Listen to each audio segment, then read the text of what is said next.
जय हिंद दोस्तों, welcome back to जोजो मूवीज। आज हम जिस मूवी को एक्सप्लेन करने जा रहे हैं उस मूवी का नाम है बिफोर द डॉन। ये एक हॉलीवुड रोमांस ड्रामा मूवी है जिसमें एक टीचर और एक स्टूडेंट के बीच प्यार हो जाता है और टीचर कैसे अपनी फिजिकल नीड पूरी करने के लिए स्टूडेंट के प्यार में पड़ती है। ये कहानी हम जानेंगे इस मूवी के एक्सप्लेनेशन में। मूवी स्टार्ट होती है, हमें एक मेट्रो दिखाते हैं जिसके अंदर एक लेडी बैठी होती है। वो लेडी बहुत ही अपसेट होती है। इसके नेक्स्ट सीन में हमें एक टीनेज बॉय को दिखाते हैं जो कि अपने रूम में बैठा हुआ रो रहा होता है। सीन शिफ्ट होता है और हमें एक यंग टीचर दिखाते हैं जिसका नाम लीला कैंडी होता है। हाल ही में इसका डिवोर्स हुआ है और वो एक नए शहर में टीचर के तौर पे शिफ्ट हुई होती है। लीला देखने में जितनी स्वीट होती है वो नेचर से भी उतनी ही बढ़िया होती है। इसके बाद हमें हमारे मूवी के मेन लीड जेसन को दिखाते हैं। जेसन जिस स्कूल में पढ़ता है, लीला भी उसी स्कूल में टीचर होती है। जेसन पढ़ाई में बहुत ही लापरवाह होता है और वो अपनी पॉकेट मनी के लिए टाउन में ड्रग्स बेचता होता है।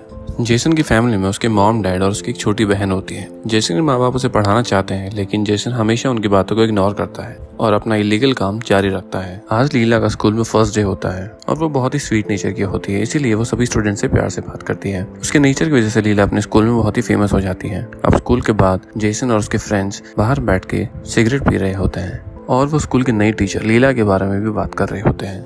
अगले दिन जेसन अपने नई टीचर लीला के पास जाता है और उससे होमवर्क में मदद करने के लिए पूछता है। लीला का नेचर बड़ा ही अच्छा होता है, इसीलिए वो जेसन को होमवर्क में मदद करने के लिए हाँ बोल देती है। लेकिन लीला की कलीग उसे बताती है कि तुम जेसन के पीछे अपना टाइम खराब मत करो। जेसन का पढ़ाई में बिल्कुल भी इंटरेस्ट नहीं है और तुम उसे चेंज नहीं कर सकती। लेकिन लीला बोलती है कि मुझे ऐसा नहीं लगता, मैं एक टीचर हूँ और सभी स्टूडेंट्स मेरे लिए बराबर हैं। अब सीन नेक्स्ट डे को शिफ्ट होता है और क्लास में सभी अपने पोएट्री असाइनमेंट को पढ़ के सुनाते हैं और तभी जेसन का नंबर भी आता है। जेसन की पोएट्री लीला को इतनी ज्यादा पसंद आती है कि वो उसमें खो जाती है। अगले दिन मैथ्यू लीला को अपनी पार्टी के लिए इनवाइट करता है और लीला मान जाती है। अब धीरे धीरे स्कूल का टाइम पूरा होने के बाद लीला जेसन के साथ स्कूल के बाद हर 30 मिनट स्पेंड करती थी और उसे पढ़ाया करती थी। हर रोज टाइम स्पेंड करने की वजह से दोनों में अट्रैक्शन बढ़ने लग गया और लीला जेसन को बहुत पसंद करने लगी थी। अब रात को लीला मैथ्यू के साथ क्लब में जाती है और दोनों ड्रिंक करते और खूब डांस करते हैं और जेसन भी उसी पार्टी में मौजूद होता है और ये सब वो देखता है और उसे बहुत जेलसी फील होती है। लीला उस रात बहुत ड्रिंक कर लेती है तो मैथ्यू उसे उसकी गाड़ी तक छोड़ने जाता है और उसे ड्रॉप करके आ जाता है। अब अगले दिन हम देखते हैं जेसन क्लास में नहीं आता और लीला को उसकी कमी महसूस हो रही होती है। शायद लीला जेसन को मन ही मन पसंद करने लगी थी। अब जैसे ही क्लास का टाइम पूरा होता है, जेसन दौड़ता हो दरवाजे पे आता है। उसे देख के लीला पूछती है कि तुम आज क्लास में क्यों नहीं आए? अगर तुम ऐसे ही लापरवाह रहे तो मैं तुम्हारे पीछे अपना टाइम वेस्ट नहीं करूंगी। तो जेसन लीला को सॉरी बोलता है और दोबारा ऐसा नहीं करने का प्रॉमिस करता है। अब रात में लीला अपनी माँ से फोन पे बात कर रही होती है, तभी उसके दरवाजे की डोरबेल बजती है और जैसे ही दरवाजा खुलती है तो सामने जेसन को देखती है जिसका हुलिया बिगड़ा होता है। जेसन के नाक से खून बह रहा होता है। जेसन की ऐसी हालत देख के लीला उसे घर के अंदर इनवाइट करती है। जेसन अपने फ्रेंड से झगड़ा करके आया था और वो लीला को बोलता है कि मैं ऐसी हालत में अपने घर नहीं जाना चाहता। लीला उसकी हेल्प करती है और उसके जख्मों को साफ करती है। थोड़ी देर बाद जेसन वहाँ से उठ के जा रहा होता है तो लीला जेसन के साथ उसको उसके घर ड्रॉप करने जाती है। बाहर हल्की हल्की बारिश हो रही होती है और मौसम भी बड़ा सुहाना होता है। रास्ते में जेसन एक जगह लीला को गाड़ी रोकने को बोलता है और वो गाड़ी के बाहर निकलकर लीला को भी बाहर आने को बोलता है। लीला बाहर नहीं आना चाहती थी लेकिन फिर भी वो जेसन की बात मान के बाहर चली जाती है। अब बारिश में बाहर खड़े दोनों भीगने लगते हैं और जेसन लीला को अपने साथ डांस करने को बोलता है लेकिन लीला उसे बोलती है कि अब हमें चलना चाहिए।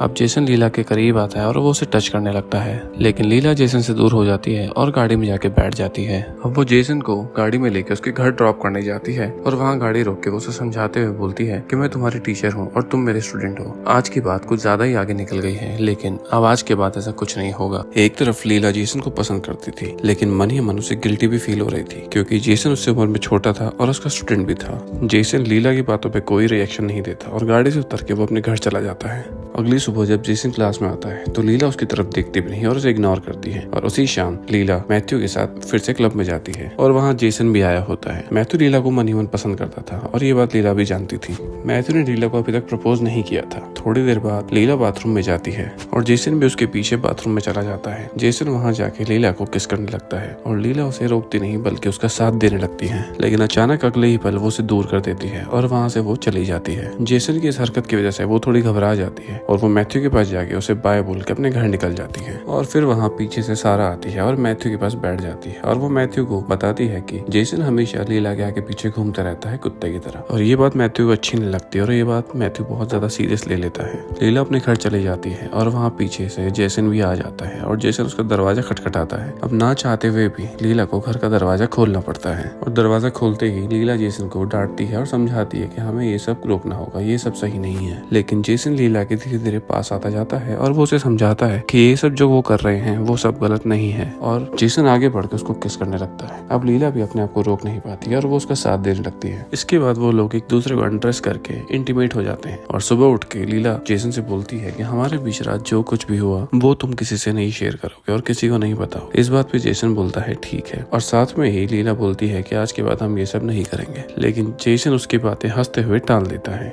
अब नेक्स्ट डे स्कूल में मैथ्यू लीला से मिलता है और वो उससे बात करने की कोशिश करता है, लेकिन पीछे से जेसन आ जाता है और थोड़ी देर में लीला मैथ्यू को बाय करके वहां से चली जाती। अब जब भी मैथ्यू लीला से बात करने की कोशिश करता वहाँ जेसन आ जाता था, और अब ये बात मैथ्यू को समझ आ गई थी कि जेसन उससे चिढ़ता है। अब इसके बाद जब भी लीला जेसन को पढ़ाती थी तो जेसन अपने इमोशंस पे कंट्रोल नहीं कर पाता था और वो उसे टच करने की कोशिश करता। लीला और जेसन बहुत खुश थे, लेकिन लीला को मन ही मन एक डर था कि उसके इस रिलेशन का उसके पेरेंट्स को पता न लग जाए। एक दिन लीला और जेसन घूमने जाते हैं और वहाँ पे वो स्विमिंग करने लगते हैं और उसके बाद वो दोनों इंटीमेट हो जाते हैं। फिर एक दिन जेसन की मॉम उसके रूम में होती है तो वो अचानक से उसका फोन देखती है और उसमें वो देखती है कि जेसन एक लड़की के साथ है। जेसन की मॉम सोचती है कि शायद ये इस लड़की को डेट कर रहा है। फिर एक दिन जेसन की मॉम पेरेंट्स टीचर मीटिंग के लिए स्कूल जाती है। वहाँ वो लीला को देखती है और उसे देख के लगता है कि ये तो वही लड़की है जो जेसन के फोन में थी। फिर उसे एहसास होता है ये उसकी टीचर है। उसके बाद जेसन की मॉम लीला के पास जाती है और उसे बहुत कुछ सुनाती है और उसे अपने बेटे से दूर रहने के लिए बोलती है, और इसी चीज का लीला को भी डर था कि आगे कभी न कभी ऐसा होगा।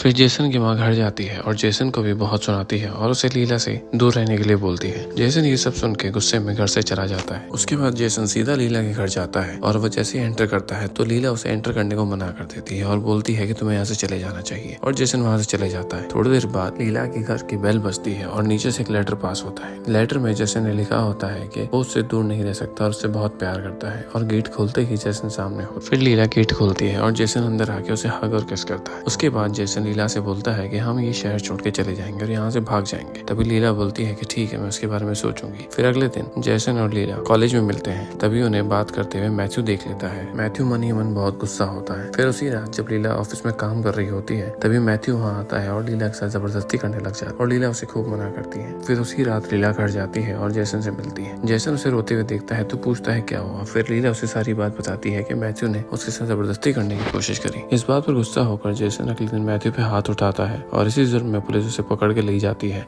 लेकिन कुछ ही समय बाद उसकी जेसन की माँ उसे वहाँ से छुड़ा देती है। फिर नेक्स्ट डे जेसन स्कूल नहीं आता है तो लीला बहुत परेशान होती है। फिर अगले दिन जब जेसन लीला के घर जाता है तो वो उसे देखता है कि लीला अपना सामान सारा पैक कर रही होती है और जेसन सोचता है कि लीला उसके साथ जाने के लिए तैयार हो गई है। लेकिन फिर लीला जेसन से बताती है कि मैं अकेले ही ये शहर छोड़ के जा रही हूँ। तभी जेसन बौखला जाता है और उससे बोलता है कि नहीं, मैं तुम्हारे साथ चलूं। लेकिन लीला उसे समझाती है कि नहीं, तुम्हारा अभी करियर स्टार्ट हुआ है, यहाँ तुम्हारी फैमिली है, तुम यहीं रहो और पढ़ो। फिर जेसन लीला को बोलता है कि मैं तुम्हारे बिना नहीं रह सकता, लेकिन लीला उसे समझाते हुए बोलती है नहीं, अब तुम्हें मेरे बिना ही रहना पड़ेगा। और फिर थोड़ी देर बाद लीला वहाँ से अपना सामान लेके चली जाती है और ये मूवी यही समाप्त हो जाती है। अगर आपको ये स्टोरी एक्सप्लेनेशन पसंद आया तो हमारे चैनल जो मूवीज को लाइक करें, सब्सक्राइब करें। Thank you. जय हिंद।